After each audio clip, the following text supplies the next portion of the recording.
Noong nag-conduct ng rejuvenation si Doc doon sa noong August 14 sa Surala, doon ako napakonvince niya kasi nung matapos ang kanyang meeting sa amin, nag-conduct siya ng isa-isang yung check-up.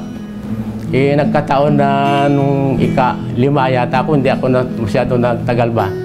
Natawag ka agad yung aking pangalan. Sineck up niya ako.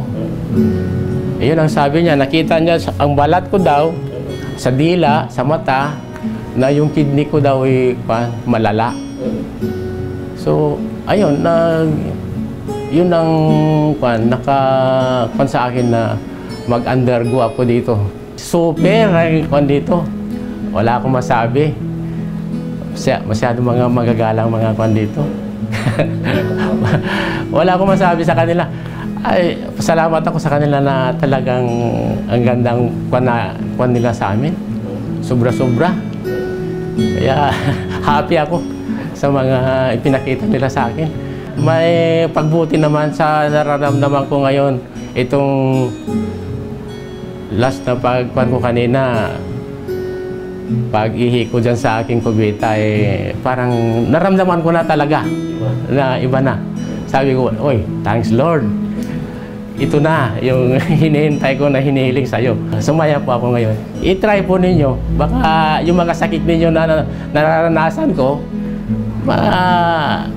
makuha ninyo yung kalunasan sa inyong sarili. Salamat po. Kay Doc Edelebo naman, salamat Doc.